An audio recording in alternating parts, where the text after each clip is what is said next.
আব্বা, এই শেষ জমানে আসিলা তুমি বাবা। তোমার লাগে অনেক কষ্ট করি।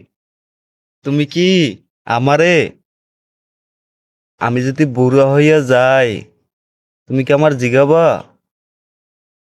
জানি না, আমি কিন্তু যতটুক বুঝি, আমি কাউকে কষ্ট দিই নাই। আপনারা বলেন কি আমার এই প্রিয় আব্বাজান আমাকে কষ্ট দেবে? আমার মনে হয় না। যাই হোক, আল্লাহর কাছে শুকরিয়া, আলহামদুলিল্লাহ, আমরা দুই বাবা ভালো আছি। আমার আত্মবিশ্বাস আমার বাবা আমাকে ভালোবাসবে, সে কখনো ফেলেইয়া যাবে না। তাই সবাই ভালো থাকবেন, সুস্থ থাকবেন। আল্লাহ হাফেজ। আমার আব্বাটার জন্য একটু দোয়া করবেন, আমার ভবিষ্যতে যেন কষ্টটা কম হয়, দূর হইয়া যায়। ধন্যবাদ। একটা পাপা দাও। একটা পাপা দাও, একটা পাপা দাও।